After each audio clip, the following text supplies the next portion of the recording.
하나님 말씀 같이 나누도록 하겠습니다. 욥기 24장 22절부터 25절까지의 말씀과 32장 6절부터 9절까지의 말씀입니다. 성경 말씀으로는 구약전서 784쪽부터 793쪽까지의 말씀이죠. 여러분과 제가 한 목소리로 다 같이 읽도록 하겠습니다. 그러나 하나님이 그의 능력으로 강포한 자들을 끌어내시나니 일어나는 자는 있어도 살아남을 확신은 없으리라. 하나님은 그에게 평안을 주시며 지탱해 주시나 그들의 일을 살피시도다. 그들은 잠깐 동안 높아졌다가 천대를 받을 것이며 잘려 모아진 곡식 이삭처럼 되리라. 가령 그렇지 않을지라도 능히 내 말을 거짓되다고 지적하거나 내 말을 헛되게 만들 자 누구랴. 아멘. 부수 사람 바리겔의 아들 엘리후가 대답하여 이르되 나는 연수하고 당신들은 연로함으로 뒷전에서 나의 의견을 감히 내놓지 못하겠노라. 내가 말하기를 나이가 많은 자가 말할 것이요 연륜이 많은 자가 지혜를 가르칠 것이라 하였노라. 그러나 사람의 속에는 영이 있고 전능자의 숨결이 사람에게 깨달음을 주시나니 어른이라고 지혜롭거나 노인이라고 정의를 깨닫는 것이 아니니라. 아멘. 자, 오늘은 사람의 영과 전능자의 숨결 안에서 라는 제목으로 같이 말씀 나누고자 합니다.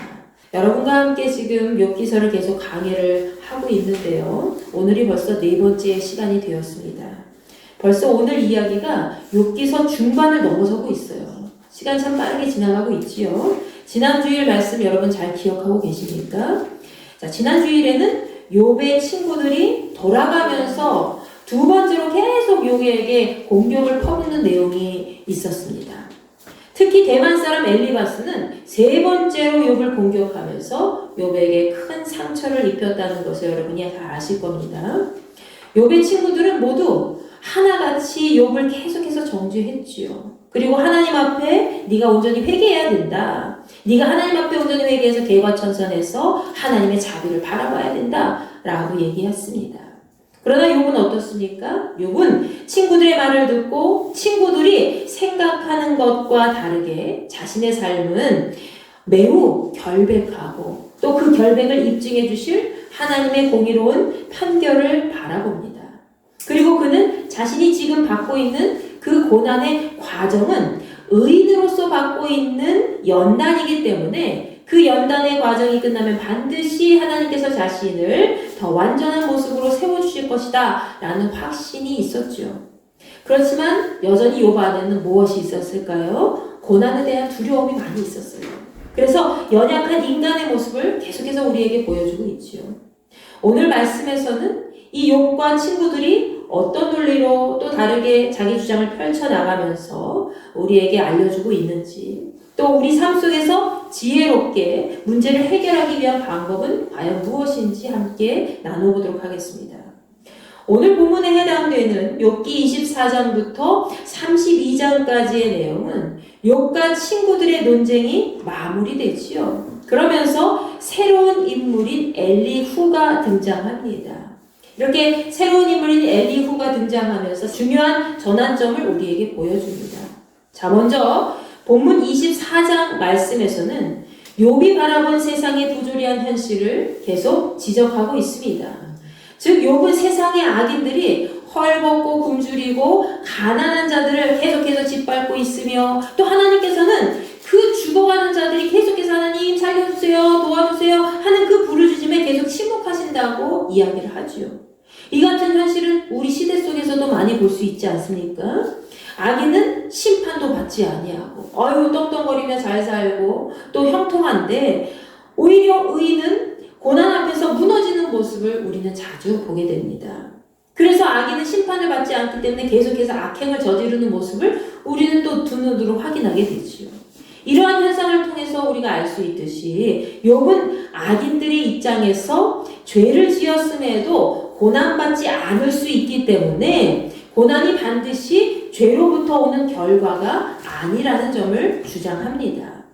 그럼에도 그는 본문 말씀에서 악인들은 최후의 궁극적으로 하나님이 심판을 받게 된다라는 것을 강조하지요. 본문 말씀 욥기서 24장 22절부터 25절까지의 말씀입니다. 우리 22장부터 25절까지 한번 읽어보겠습니다. 시작. 그러나 하나님이 그의 능력으로 강포한 자들을 끌어내시나니 일어나는 자는 있어도 살아남을 확신은 없으리라. 하나님은 그에게 평안을 주시며 지탱해 주시나 그들의 길을 살피시도다. 그들은 잠깐 동안 높아졌다가 천대를 받을 것이며 잘려 모아진 곡식 이삭처럼 되리라.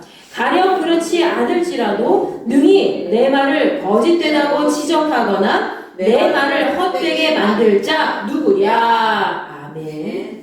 여러분, 욥은 악인들의 능력이 아무리 뛰어나도 하나님께서는 이러한 악인을 반드시 끌어내시고 설사 그들이 아무리 높은 위치에 있더라도 그 생명을 보장받지 못할 것이다 라고 얘기합니다. 또 욥은 하나님께서 잠시 악인에게 평안을 주시는 것 같이 보이지만, 그들을 돕는 것 같이 보이지만은 그들의 길을 계속 지켜보신다는 거예요. 아, 이놈들이 언제까지 악행을 저지르나 하면서 하나님 계속 지켜보신다고 지금 욥은 얘기하고 있는 거죠. 그 이유가 무엇입니까? 그들은 잠시 높아진 것 같다가도 어떻다 그래요? 금방 사라지고 낮아져서 마치 곡식 이삭처럼 잘려나간다는 거예요. 곡식 이삭은 끝까지 그 상태를 유지하지 않죠. 나중에 어찌됐든지 간에 잘려나가잖아요. 마찬가지로 악인의 삶도 그렇게 짧은 순간 그냥 번영을 누릴 뿐이지 끝에는 그냥 잘려나가는 인생일 뿐이다 라는 것을 얘기합니다. 여러분, 시편 말씀을 보면 이 말씀을 더 자세히 이해할 수가 있어요. 욥은 악인이 형통한 세상의 부조리가 결국 깨지는 때가 올 것이라는 것을 우리에게 확신시켜줍니다. 시편 37편 1절 말씀에서도 악을 행하는 자들 때문에 불평하지 말고 불의를 행하는 자들을 시기하지 말라고 얘기하죠. 욥이 얘기한 그 악인의 형통함 때문에 혹시라도 결국에는 깨지는 날이 오기 때문에, 악인도 지금은 잘 나가는 것처럼 보이지만 나중에 결코 하나님의 심판을 피할 수 없기 때문에 시편 37편 1절 말씀에서 어떻게 말씀하고 있습니까? 악을 행하는 자들 때문에 우리가 불평하거나 불의를 행하는 자들을 시기하지 말라고 이야기합니다. 그 이유가 뭐예요? 방금 욥이 이야기한 것처럼 시편 37편 2절 말씀에서는 이렇게 이야기하죠. 그들은 풀과 같이 속히 배임을 당할 것이고 푸른 채소와 같이 쇠잔할 것이기 때문에, 세상에서 악인의 형통함 때문에 너희들이 불평하거나 원망하거나 시기하는 마음을 가지고 자기 마음을 상하게 하지 말라는 거예요. 근데 우리는 사실은 아유, 저 사람은 교회도 다니지 않고 하나님 믿지 않고 오히려 막 못된 짓만 일삼고 아유, 성격이 들어와가지고 다른 사람 힘들게 고생만 시키고 이런 사람들 주변에 좀 있잖아요. 가끔씩 보다 보면 근데 왜 저 사람들은 하나님 그냥 가만히 두시는가? 라고 불평하거나 원망하거나 힘들어하지 말라는 거예요. 왜? 언젠가는 그들의 인생도 끝나게 되어 있고 쇠잔할 것이고 풀과 같이 사라질 것이고 안개와 같이 없어질 것이고 그렇다는 거지요. 자, 욥은 본문 24장 25절 마지막 말씀에서 만약 욥이 말한 것처럼, 자신이 말한 것처럼 악인이 하나님 앞에 심판을 받지 않을지라도, 그렇게 되지 않을지라도 누가 자기 말을 거짓되거나 헛된 말이라고 이야기하겠냐라고 선포하죠. 야, 이 말 맞지 않아? 내 말 맞지 않아? 누가 나한테 거짓말이라고 얘기하겠어? 누가 나한테 헛된 것이라고 얘기하겠어? 너희들 나와봐! 나와서 얘기해봐! 라고 지금 욥이 얘기하는 거예요. 욥은 지금 자기 확신에 막 차 있습니다. 그래서 자신이 경험하고 있는 그 사실을 친구들에게 이야기하면서 자기 주장을 펼치고 있는 거죠. 이러한 욥의 주장에 욥기 25장 말씀에서는 수앗 사람 빌닷이 짧은 변명을 늘어놓습니다. 어떤 변명을 늘어놓을까요? 그는 욥기 25장 4절 말씀에서 욥에게 이렇게 이야기해요. 하나님 앞에서 네가 어떻게 감히 정당하다고 말할 수 있겠냐? 여자의 몸에서 나는 사람이 깨끗하겠다고 어떻게 말할 수 있겠느냐? 라고 이야기합니다. 그러니까 넌 정당하지 못해. 넌 여자의 몸에서 태어난 인간 그 자체이기 때문에 그냥 너는 죄인에 불과해. 넌 하나님 앞에 절대 깨끗하지 못해. 라고 얘기하는 거예요. 여러분, 이 말을, 이 구절만 단순히 끌어다가 우리가 듣게 되면 어떻습니까? 맞는 말 같죠? 예, 빌닷이 하는 말이 맞는 말 같아요. 그렇지, 하나님 앞에서 모든 인간은 정결하지 않지, 깨끗하지 않지, 하나님 앞에서 우리는 다 죄인일 뿐이야 라고 생각하면서 우리가 맞는 말처럼 들리죠. 그러나 빌닷의 속마음을 우리가 들여다볼 필요가 있어요. 자, 빌닷의 속마음은 어떻습니까? 그에게 있어서 욥은 여전히 어떤 존재예요? 더럽고 추악한 죄인에 불과하다는 거예요. 그리고 욥이 아무리 자기 주장을 펼쳐도 그것은 하나님 앞에서 하나도 옳은 것이 없다라고 얘기하는 거죠. 그러니까 욥을 계속해서 죄인으로만 몰아가는 거예요. 너 그렇게 말할 자격 있어? 너 죄인이야? 라고 지금 빌닷이 얘기하는 거죠. 이에 욥이 그냥 가만히 있었을까요? 아니죠. 또다시 그의 말에 대답하였습니다. 마치 욥과 친구들이 이렇게 대답하고 변론하는 것을 보면은 핑퐁 게임처럼 탁구공이 왔다 갔다 하는 것처럼 자기 주장을 펼치고 그렇게 끝나지 않을 것 같은 이야기를 하는 것 같죠. 자, 욥은 욥기서 26장 2절 말씀에서 자기 친구 빌닷에게 이렇게 이야기합니다. 자네는 지금 힘없는 사람을 참 잘도 돕네. 아유, 힘없는 팔을 참 잘도 세워주는구만. 이라고 비꼬듯이 이야기하는 거예요. 그러면서 욥이 욥기서 26장 14절 마지막 말씀에서 자네 보게나 이런 것들은 그분이 하시는 일들의 일편적인 아주 단편적인 시작일 뿐이네. 우리는 그분의 말씀을 희미하게 들을 뿐이야. 우리가 어떻게 그분의 말씀을 정확하게 알고 이해하고 들을 수 있겠는가라고 얘기하는 거예요. 그러니 그분의 힘 있는 천둥 소리를 누가 감히 이해할 수 있겠는가? 라고 욥이 지금 빌닷의 말에 변론의 주장을, 반대의 의견을 표현하고 있는 거죠. 자, 욥은 지금 빌닷이 계속 욥이 의롭지 못한 죄인 취급을 했기 때문에 욥은 어떻게 얘기하는 거예요? 빌닷 역시 하나님의 말씀과 그분의 음성 앞에서는 아무것도 할 수 없는 어리석은 존재일 뿐이다 라고 대답하고 있는 것이죠. 너도 나한테 그렇게 얘기할 자격 있어? 너도 어리석은 존재야. 그러면서 무슨 나한테 이래라 저래라 하는 거야? 지금 욥이 그렇게 얘기하는 거예요. 여러분, 욥의 세 친구들은 아무리 욥의 죄성을 지적하고 정죄를 하고 욥에게 여러 가지 신학적인 근거를 들면서 가르치려고 해도 그들 역시 어떻죠? 하나님 앞에서는 한없는 죄인에 불과하다는 거예요. 그들도 욥의 친구들도 깨끗한 존재가 아니잖아요. 근데도 불구하고 그냥 근거 없는 주장을 욥에게 계속 얘기하고 있죠. 여기서 우리는 예수께서 말씀하신 비판의 원리를 발견하게 됩니다. 자, 예수께서는 마태복음 5장부터 7장까지 산상수훈 말씀을 해주셨죠. 특히 마태복음 7장의 산상수훈 말씀에서 예수께서 이렇게 말씀하십니다. 어찌하여 형제의 눈 속에 있는 작은 티는 보면서 네 눈 속에 있는 들보는 깨닫지 못하느냐. 네 눈 속에 들보가 있는데 어떻게 형제에게 말하기를 너의 눈 속에 작은 티를 빼주겠다 라고 말할 수가 있겠느냐. 그러시면서 예수님 뭐라고 말씀하셨어요? 외식하는 자여 먼저 네 눈 속에 있는 들보를 빼어라. 그 후에야 밝히 보고 형제의 눈 속에서 티를 빼리라. 이렇게 말씀하시죠. 여러분, 지금 욥의 친구들은 욥을 정죄하기에만 급급했지 정작 본인들의 영적인 상태나 신앙생활에 대해서 전혀 깨닫지 못하고 있었어요. 자신들은 마치 옳은 말을 행하는 것처럼 욥에게 얘기하고 있잖아요. 야, 너 회개해야 돼. 너 죄 지었어. 그래서 심판받는 거야. 벌 받는 거야. 라고 얘기하고 있지만 스스로 본인들도 생각해 볼 때 그들도 옳지 않잖아요. 하나님 앞에서 그들도 깨끗하지 않아요. 근데 욥에게만 정죄하면서 죄가 있다고 뭐라고 하니까 욥이 가만히 있을 수가 있나요? 여기서 예수께서 말씀하신 원리를 적용해보면 결국 그들도 그들 눈 속에 있는 들보를 빼내지 못하면서 다른 사람의 눈, 욥의 눈 속에 있는 티만 빼내려고 하니까 예수께서 말씀하신 대로 욥의 친구들 역시 유대인의 전통을 지킨다고 하면서 하나님의 뜻대로 살지 않는 그런 겉과 속이 다른 종교 지도자들과 같이 똑같은 위선자들이었다는 겁니다. 그들도 사실은 하나님 앞에 전혀 깨끗하지 못하면서 어떻게 욥에게 이래라 저래라 할 수 있겠어요? 여러분, 우리는 먼저 하나님 말씀의 거울 앞에서 자신을 들여다보고 살펴볼 수 있어야 됩니다.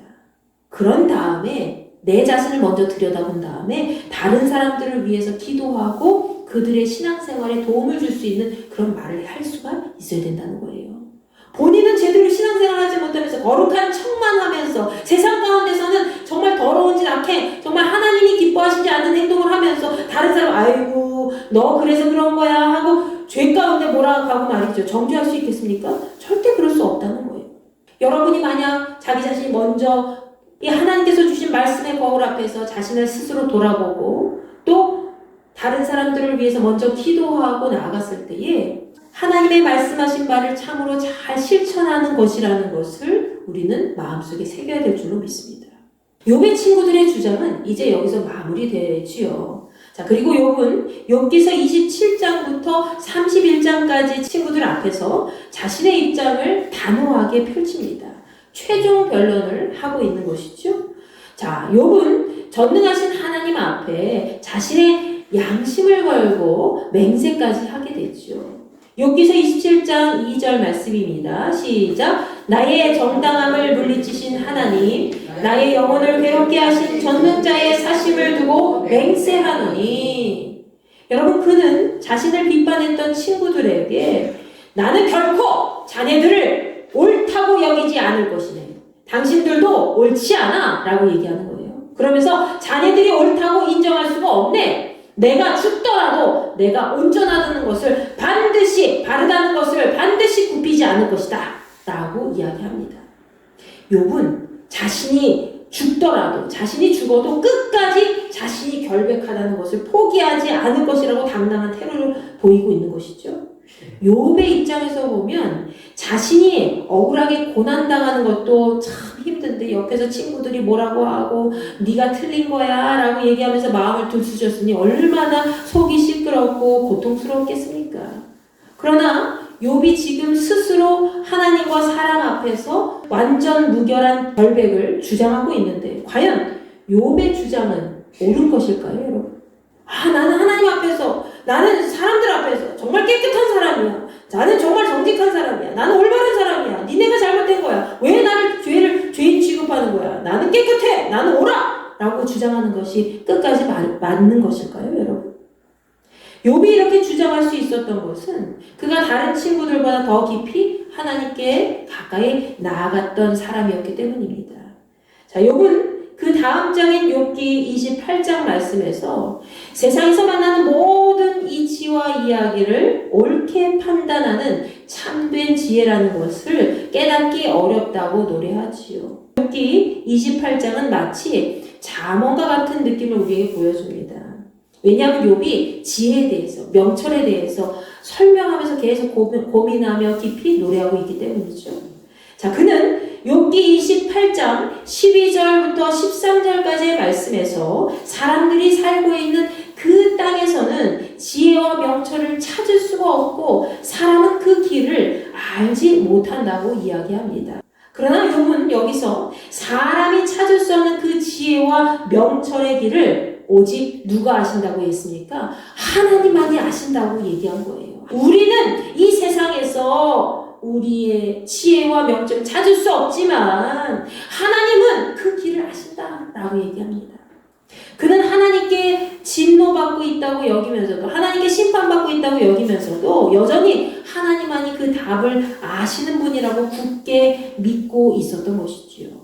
욥기 28장 23절부터 26절까지의 말씀입니다. 시작. 하나님이 그 길을 아시며 있는 곳을 아시나니 이는 그가 땅끝까지 감찰하시며 온 천하를 살피시며 바람의 무게를 정하시며 물의 분량을 정하시며 비 내리는 법칙을 정하시고 비구름의 길과 우레의 법칙을 만드셨습니다. 아멘.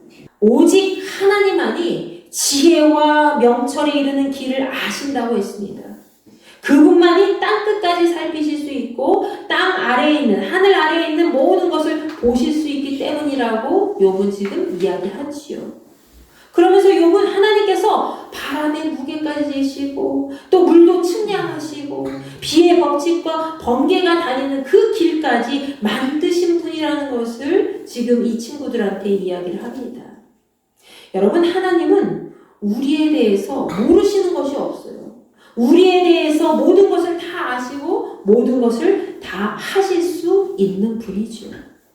그분은 인간의 이 하늘하늘 이 머리카락까지도 세시는 분이기 때문에 온 세상의 구원자가 되어주셔서 친히 우리의 삶을 이끌어 가신다는 것을 여러분이 기억하시기 바랍니다. 하나님처럼 여러분에 대해서 속속들이 아는 분이 없다는 거예요. 남편과 아내가 아무리 사이가 좋아도 부모 자식 간에 아무리 관계가 깊어도 절대로 하나님만큼 우리는 그 속속들이 모든 것을 다 알지는 못한다는 것이죠. 욥은 이제 29장부터 30장까지의 말씀에서 자신의 과거를 회상하면서 현재를 비교하며 그의 상황에 대해서 깊이 고뇌하며 슬퍼합니다. 욥기 29장 2절 말씀에서 욥은 하나님께서 지난날 자신을 정말로 잘 보호해 주시던 그때가 그립다고 다시 오기를 원한다고 간절한 마음을 표현합니다. 그가 과거에 하나님과 깊은 영적 교제를 하면서 많은 사람들에게 존경받고 인정받았던 모든 삶을 하나씩 회상하지요.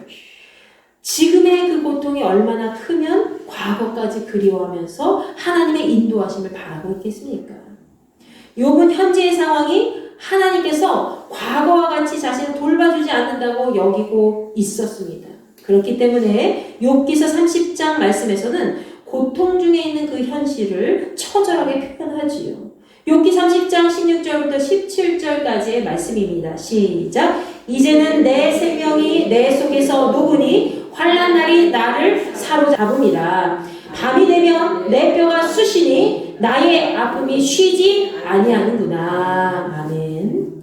그러면서 욥은 욥기 30장 19절부터 20절까지의 말씀에 기록되어 있듯이 하나님께서 자신을 고통 가운데 몰아가셨고 현재는 그 상황 속에서 자신의 기도에 응답하지도 않으신다고 막 토로하고 있지요. 시작. 하나님이 나를 진흙 가운데 던지셨고 나를 티끌과 제각게 하셨구나. 내가 주께 부르짖으나 주께서 대답하지 아니하시오며 내가 섰사오나 주께서 나를 돌아보지 아니하시나이다. 여러분, 이 말씀을 계속 곱씹어 보세요.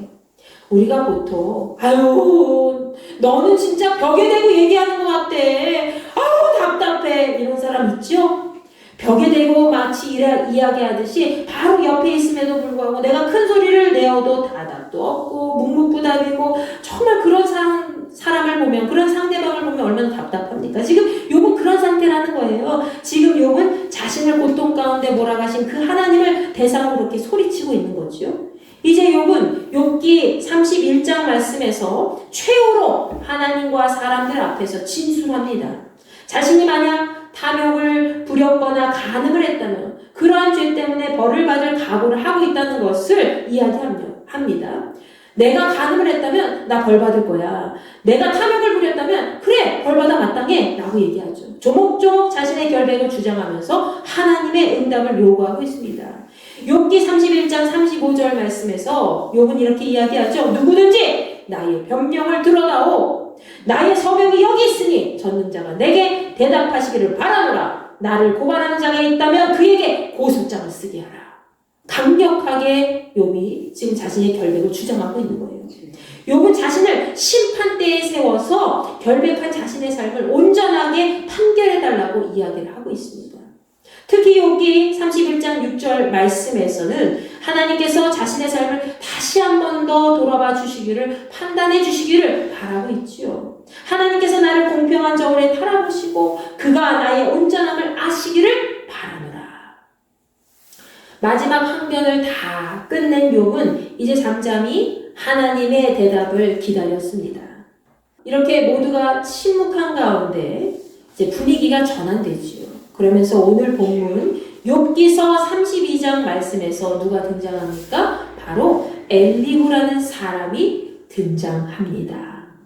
자, 이 엘리후라는 사람은 누구입니까? 욥기서 32장 2절 말씀과 오늘 본문 6절 말씀에서는 그가 어떤 사람인지 우리에게 알려주죠. 그는 람 족속 부스 사람 바라겔의 아들이라고 기록되어 있습니다. 자, 그는 먼저 자신을 하나님보다 의롭다고 여긴 욥에게 화를 내었습니다. 그리고 이어서 욥의 세 친구에게도 화를 냈지요. 그 이유는 무엇입니까? 그 욥의 세 친구들이 마땅한 근거를 찾지도 못했으면서 대답도 못하면서 욥을 무작정 지속적으로 비난하고 정죄했기 때문이지요. 그러면서 엘리후는 욥과 욥의 친구들보다도 나이가 한참 어리기 때문에 지금까지 자기 의견을 감히 내놓지 못했다고 얘기합니다. 그는 스스로 나이가 많은 어른이라면 당연히 지혜로운 말을 할 수 있겠다라고 생각했던 것이죠. 그러나 그가 깨달은 것은 뭐예요? 나이가 많은 어른이라고 해서 지혜를 받는 것이 아니라는 거죠. 지혜는 어떻게 주어지는 것입니까? 사람에게 지혜를 주는 것은 사람 안에 있는 영과 또 전능자 하나님의 호흡이라는 것을 지금 얘기하고 있는 거예요. 즉 우리가 살아있는 자신의 영과 전능하신 하나님의 호흡을 만났을 때에 비로소 삶의 지혜를 논할 수 있다는 것을 지금 엘리후는 우리에게 답변해 주고 있는 거죠. 창세기 말씀에 기록되어 있듯이 우리는 하나님의 생기로 살아있는 영혼의 존재가 된 사람들입니다. 이처럼 인간의 지혜는 하나님께로부터 왔음을 우리는 알 수 있습니다. 그렇기 때문에 엘리후는 나이 많은 어른이라고 해서 지혜로운 것도 아니고 바른 것을 아는 것도 아니다 라고 이야기를 해요. 나이가 많은 사람은 당연히 지혜가 있겠거니 라고 엘리후는 생각했다는 거예요. 그런데 지금 너네들이 하는 걸 보니까 야 나보다 나이만 많았지 숫자만 많았지 지혜롭지 못하구나. 하나님의 뜻을 전혀 모르고 있구나 라고 얘기하고 있는 거죠. 즉 사람을 지혜롭게 하는 것은 하나님의 영이 함께 할 때, 그와 함께 할 때 가능하다는 것을 우리에게 알려주고 있습니다. 엘리후는 인간의 지식이 아무리 다른 사람을 정죄할 만큼 뛰어나도 그것은 사람의 삶을 바르게 인도하는 지혜가 아니라는 것을 우리에게 알려주는 것이죠. 우리 삶의 지혜는 어떤 것입니까? 어른이라고 해서 채워지는 것도 아니고 시간이 흘러서 저절로 채워지는 것도 아니고 여러분이 신앙생활 오랫동안 했다고 교회 오랫동안 다녔다고 그 지혜가 저절로 주어지는 게 아니라는 거예요. 우리가 이 세상을 헤쳐나갈 그 지혜는 오직 하나님의 살아계신 영이 그와 함께 할 때에 주어지는 특별한 힘이라는 것을 여러분 기억하시기 바랍니다. 여러분이 지혜로운 삶을 살고 싶다면 하나님의 영과 함께 하라는 거예요. 하나님의 숨결과 함께 하는 거예요. 그런데 지금까지 욥과 그의 친구들은 지속적으로 자신의 의견만을 계속 고집하였죠. 욥은 자신이 끝까지 옳다고 주장했습니다. 난 결백해. 난 아무것도 잘못한 게 없어. 난 의인인데도 불구하고 고난을 받았어. 난 너희들이 얘기하는 것과 저처럼 죄인이 아니야 라고 얘기하고 있죠. 친구들은 어떻습니까? 아니야. 넌 죄인이야. 넌 비난받아 마땅해. 너는 죄인이야. 넌 하나님 앞에 회개해야 돼. 라고 욥을 계속해서 비난하고 조종하고 조롱하고 정죄하지 않습니까? 자, 엘리후는 이러한 욥과 친구들의 모든 것이 잘못되었다는 것을 바르게 꼬집으면서 이야기하죠.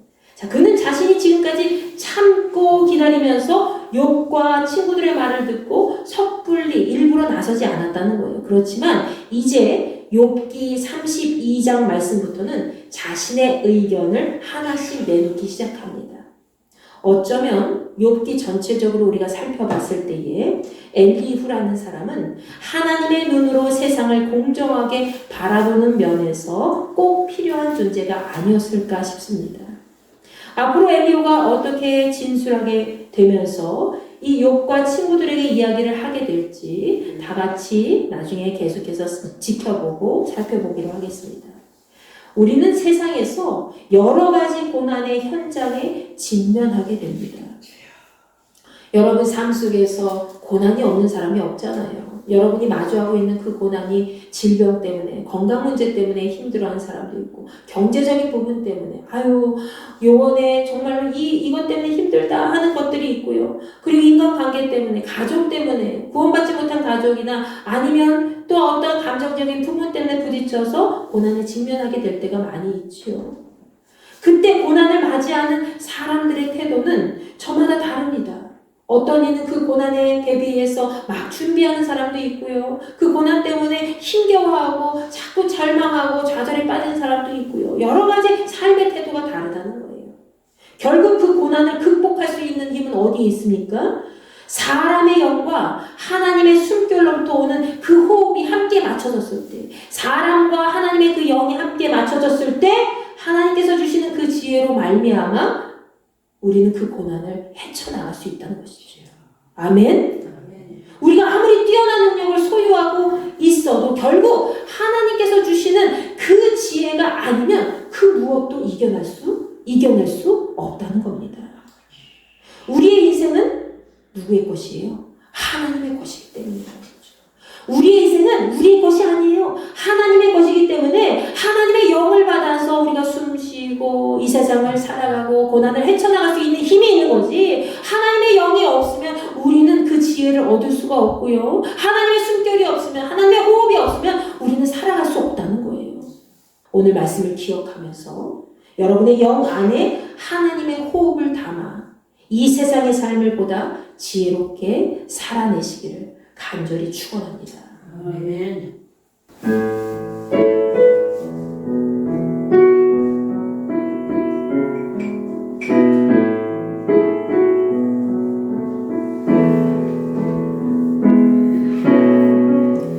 나를 지으신 주님 내 안에 계셔 저의 뱉어내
시간 기도합니다. 아버지 하나님, 내가 나의 영과 하나님의 호흡을 가지고 이 세상 살아갈 때에 하나님께서 주신 참다운 지혜로 평강 가운데 이 세상의 모든 고난의 문제를 해결할 수 있음을 믿습니다. 그럼에도 불구하고 내 삶의 모든 부분에서 하나님의 영을 제외하고 나의 힘으로, 나의 지식으로만 세상을 판별하고 나아가고자 했습니다. 아버지, 나를 용서하시고 앞으로의 삶 가운데 하나님의 살아계신 호흡으로, 하나님의 살아있는 영으로 나의 삶을 판단하고 하나님 말씀에 내 삶을 비추어 보고 하나님의 지혜로 세상의 모든 것들을 이겨낼 수 있도록 인도하여 주시옵소서. 여러분, 이 시간 이 마음을 품고 주여 한번 외치시고 기도합니다. 주여,